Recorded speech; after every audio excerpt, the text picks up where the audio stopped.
Hello there everyone, my name is Clink, and welcome back to The Legend of Zelda Majora's Mask. So, today it is time for the first dungeon, and I managed to remember the Sonata of Awakening. Alright, cool. It's actually been a little bit since I recorded the first 6 parts, so I'm pretty much just jumping straight in. I was like, okay, I gotta remember what I did, where we were in the file.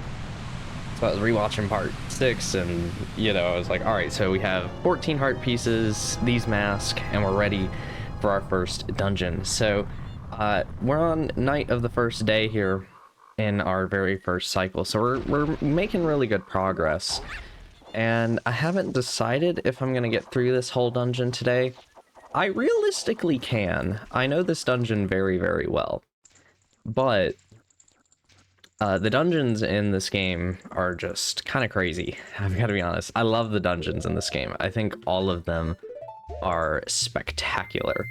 But the first thing that we need to discuss is the Great Fairy's Mask. So within each dungeon of Majora's Mask, you're going to find 15 stray fairies. So these will be hidden throughout the dungeons. The easiest way to collect them is to put on the Great Fairy's Mask. If you see these pink particles coming out, that means that there's still a stray fairy in the room. So we are going to hunt them down. So we have, another one in this room still to get. So we're going to go on ahead and look for it. But it's just in this chest right here. And I think that's the only other one in this room. The Great Fairy's Mask will also bring the fairies straight to you. They're attracted to the mask. I believe the Great Fairy in Clocktown told us that when we, mended her or whatever on this cycle. So yeah, as you can see, no particles, and then the second we walk into this room, we get some particles. This place sinks just like that poison swamp. So there's a few ways to go within this room. We need to get a small key to open this door, so really the only way you can go is going to be to the other side here. We'll go on ahead and get this stray fairy, just to have that picked up already. Usually that's one of the last ones I end up getting. But there's going to be another one in this jar here, so we'll go ahead and grab that.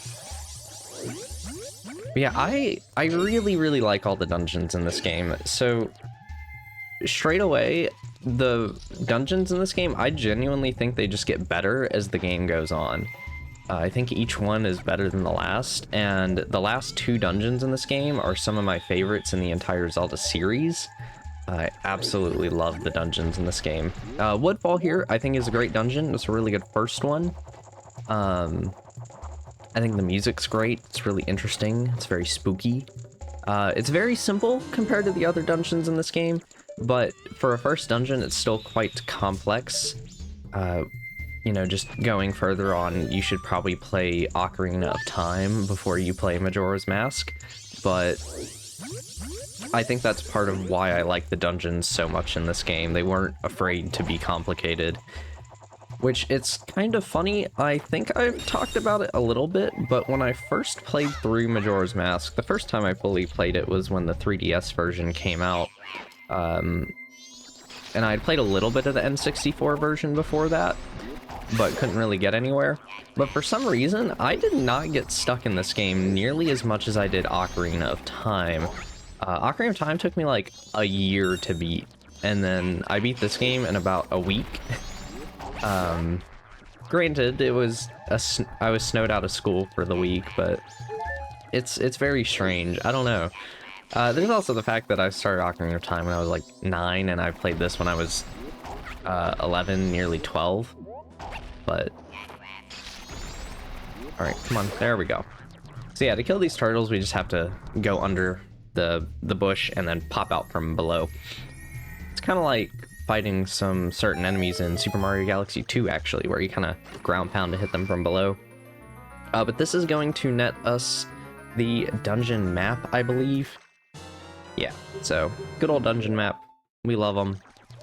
But we did pick up the small key from, the chest on the right here, so we can go on ahead and go over. There's no stray fairies in that room we were just in, so we can just head towards the locked door to progress, which is just lovely. In fact, this room is Probably one of the worst rooms of the dungeon to go through, just because it can be a bit of a pain.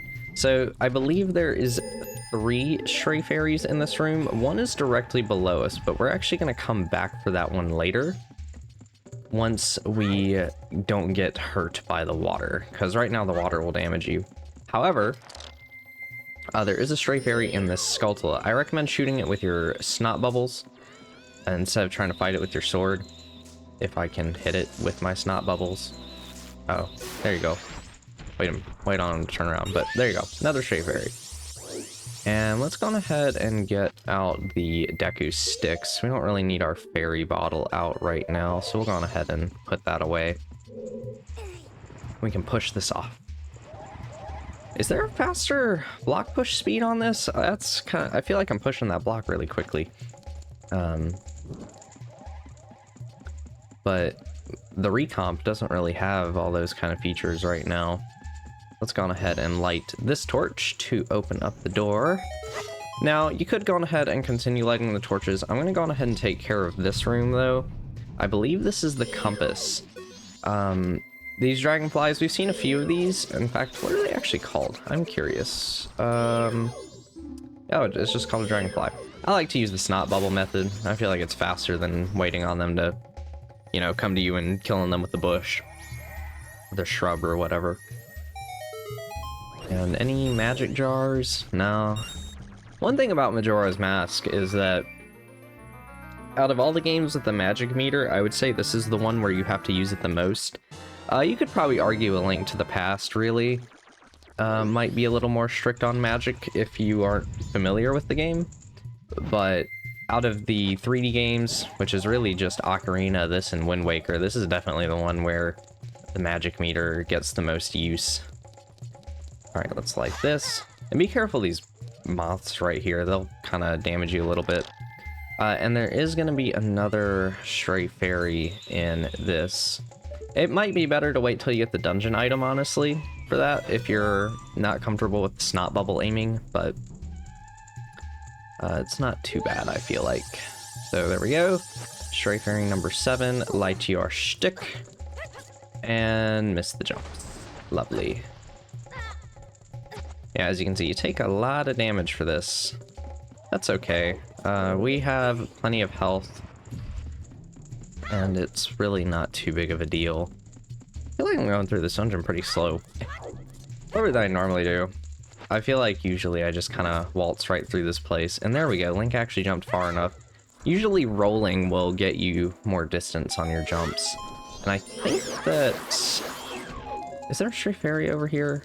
No, there's not. Okay. So let's continue forward up to the Room of Darkness.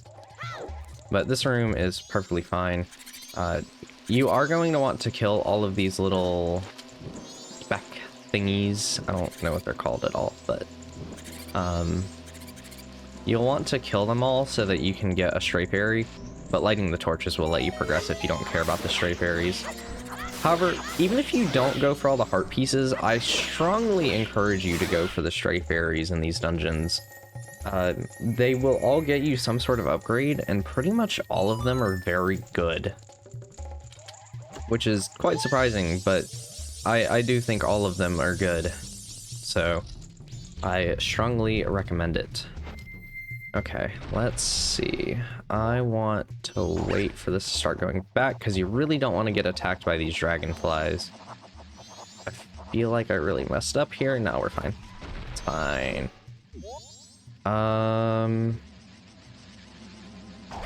We're gonna go for it. You really don't want to get hit by these dragonflies, just because if you get knocked down into these holes here, I'm pretty sure that this is above the very first room of the dungeon, and if you get knocked into them, you will get sent back there. I honestly don't remember, and I'm not extremely willing to find out, but don't fall. As you can see, there's still quite a bit of the floor down there, and you can just walk back up, but try to avoid the main hits as much as you can. We're just gonna run forward while we can. And we've finally looped back around to the first room that you start in, except we're in a new section of it. And this is going to allow us to open up a shortcut to get back up here.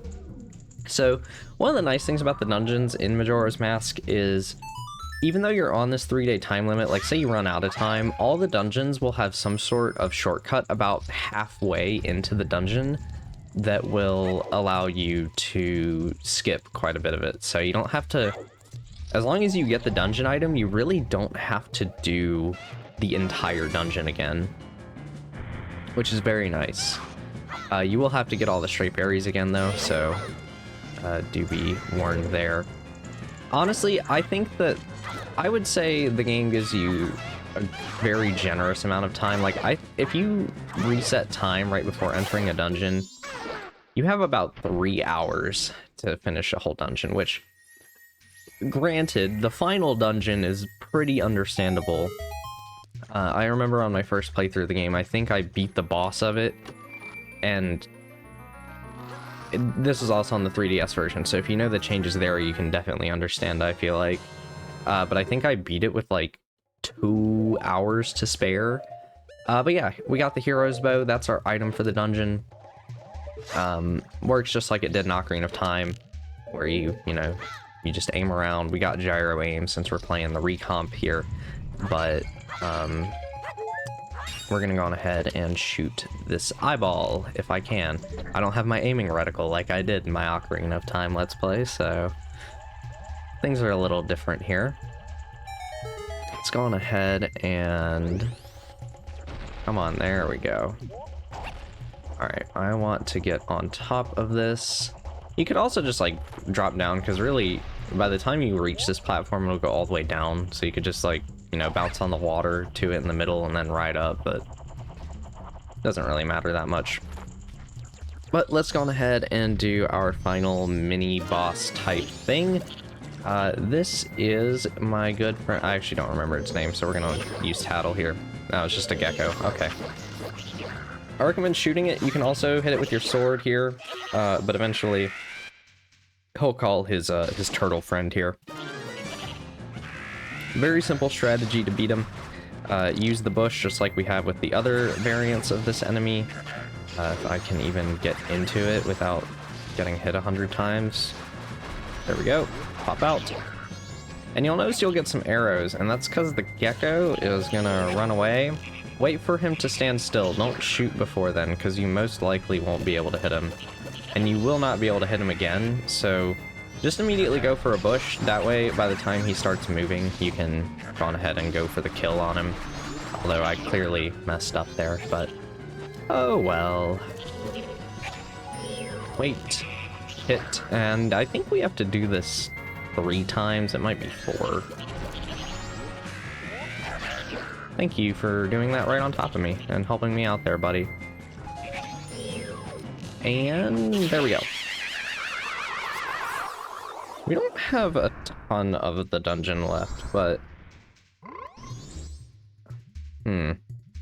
all the other dungeons I'm definitely gonna have to split into 2 parts, though.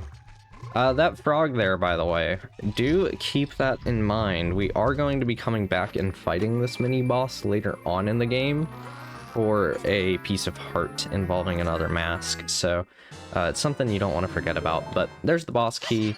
We can go straight to the boss. There's about 20 rupees if you want it.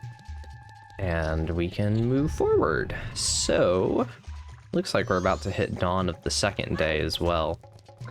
I'm trying to decide still if I want to try to fit the 2nd dungeon into this 3-day cycle, or if I'm going to reset. No, I want to reset time for the 2nd dungeon, so my goal in this cycle is to get to the 2nd dungeon.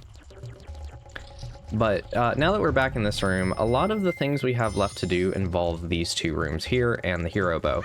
The first thing you're going to want to do is use the bow to light this torch in the middle. So shoot your arrow through the flames and light the torch.